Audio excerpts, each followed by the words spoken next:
Assalamualaikum warahmatullahi wabarakatuh. Perkenalkan, nama saya Citra Gita Nirmalasuli dengan NIM 24000160054 dari Program Studi Sistem Informasi Kelas A. Adanya video ini untuk saya menyelesaikan tugas ujian akhir semester 1 dengan mata kuliah Kepemimpinan dan Manajemen Organisasi dan dosen pengampu Bapak Rahmat Rian Hidayat, STM MSI. Kali ini saya akan mempresentasikan hasil jawaban dari studi kasus perusahaan inovasi digital. Sebelum masuk di persoalan, di sini kita diberikan data untuk kita memasukkannya pada rumus BEP yang akan ada di soal-soal selanjutnya. Nah, di sini kita diberikan 4 data. Yang pertama, investasi awal untuk pengembangan sistem baru sebesar 750 juta rupiah. Kemudian biaya tetap tahunan seperti maintenance, gaji, dan lain-lain sebesar 300 juta rupiah. Yang ketiga, biaya variabel per unit seperti pengembangan, instalasi, dan lain-lain sebesar 500 ribu rupiah. Dan harga jual per unit sistem sebesar 1,5 juta rupiah. Pada tugas nomor 1, di sini kita mencari tahu berapa hasil dari BEP rupiah untuk proyek pengembangan sistem baru pada perusahaan inovasi digital.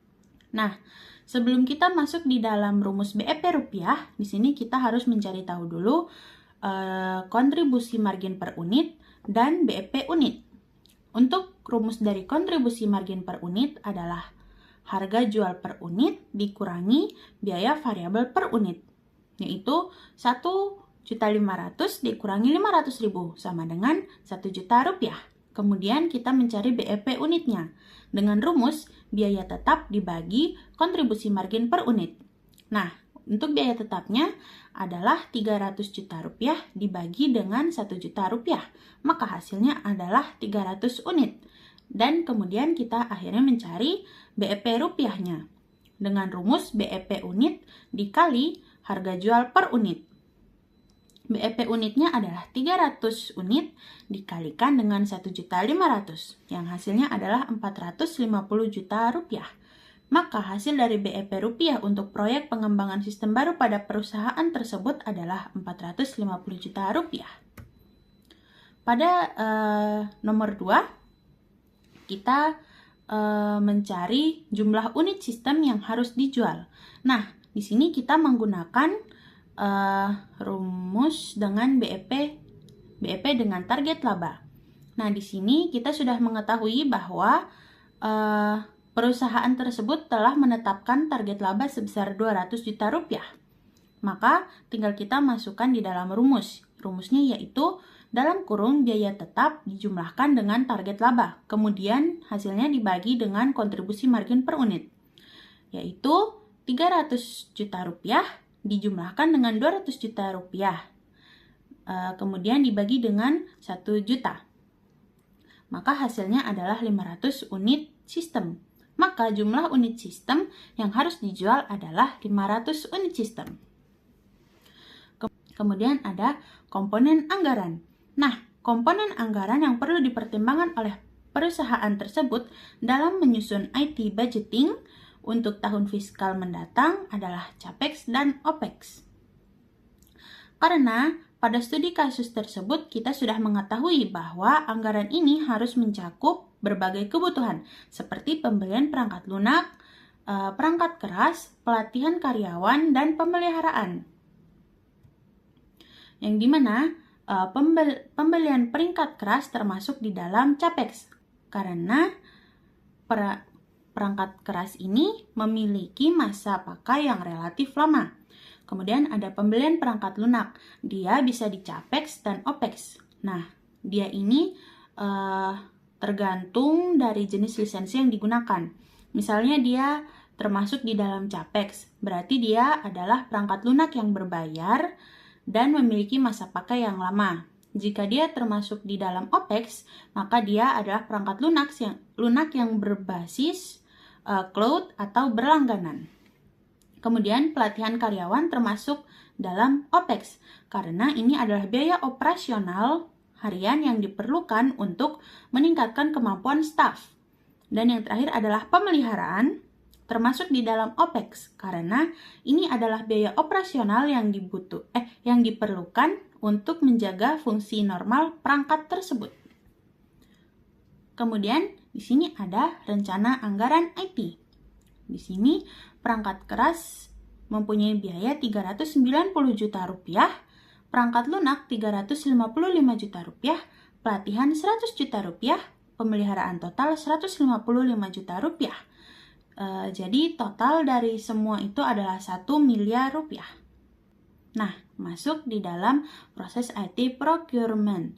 Nah, di sini terdapat 4 proses IT procurement yang harus dilakukan perusahaan tersebut untuk memilih vendor yang tepat.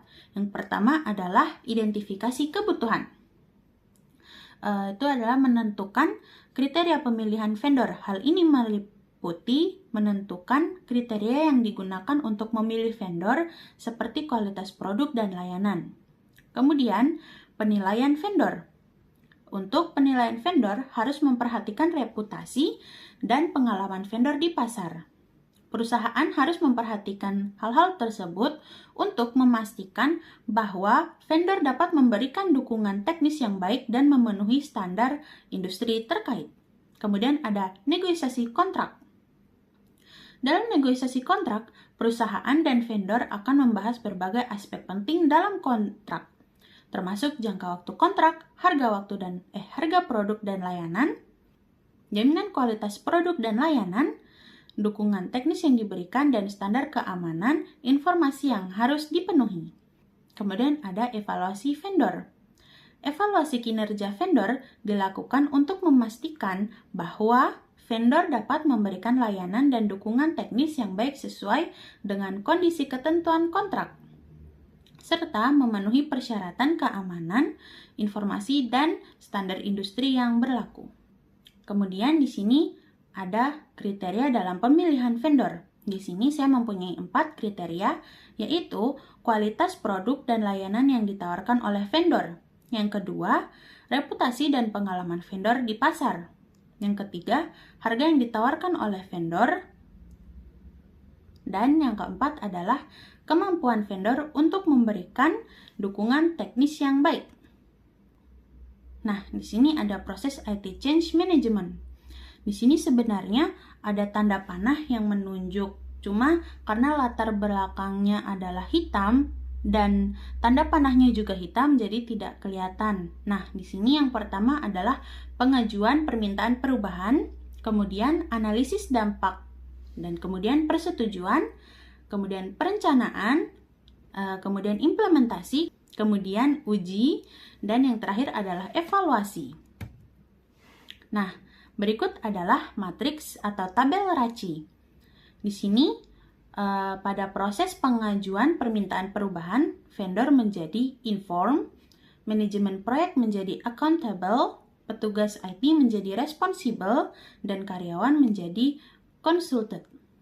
Kemudian, pada proses analisis, vendor menjadi consulted, manajer proyek menjadi responsibility, petugas IT menjadi responsibility, dan karyawan sebagai informed.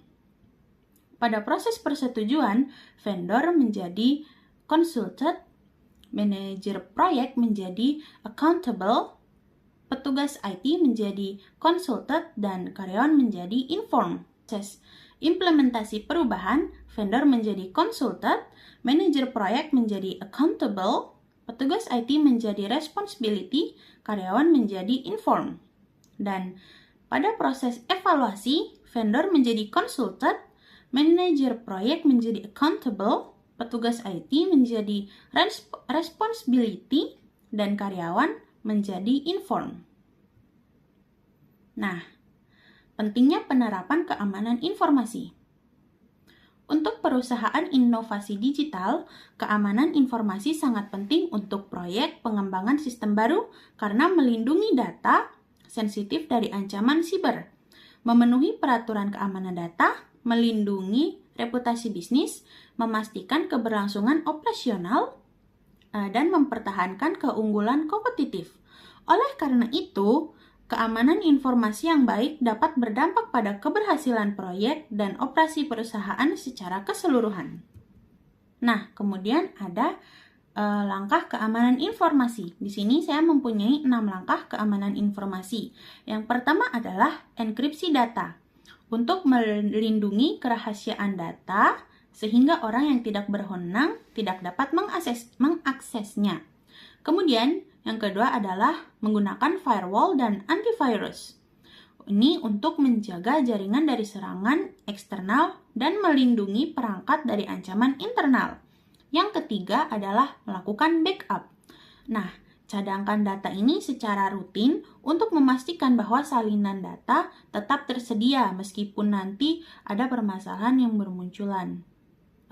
Yang penting datanya sudah dicadangkan aja dulu. Kemudian yang keempat adalah pelatihan keamanan untuk karyawan. Ini untuk meningkatkan pengetahuan karyawan tentang ancaman keamanan cyber dan untuk melatih karyawan juga bagaimana cara untuk menghindar atau mengantisipasi ancaman-ancaman keamanan siber. Kemudian yang kelima ada mengaudit keamanan berkala. Nah, kalau yang ini untuk menemukan dan memperbaiki kerentanan agar tidak digunakan oleh pihak-pihak yang tidak bertanggung jawab. Kemudian yang terakhir adalah selalu mengupdate perangkat lunak. Nah, kalau yang ini untuk melindungi dari ancaman keamanan, meningkatkan kinerja sistem, dan menambah fitur baru untuk memperlancar kinerja. Jadi, itu saja dari saya. Nah, itu saja dari saya. Sekian dari saya. Wassalamualaikum warahmatullahi wabarakatuh.